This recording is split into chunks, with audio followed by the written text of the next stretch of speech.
How to turn on or off sensitive contents on X. Hey everybody, welcome back to our YouTube channel. Without any further delay, let us get started. Open up your X application and get logged into your Twitter account.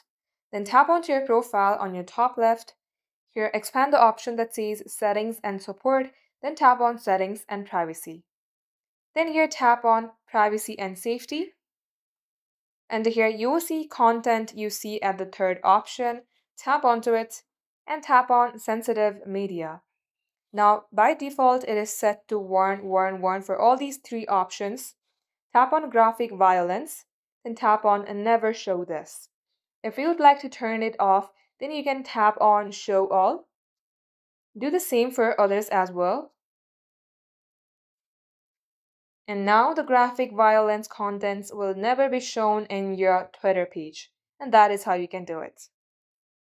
Thank you for watching the video till the very end.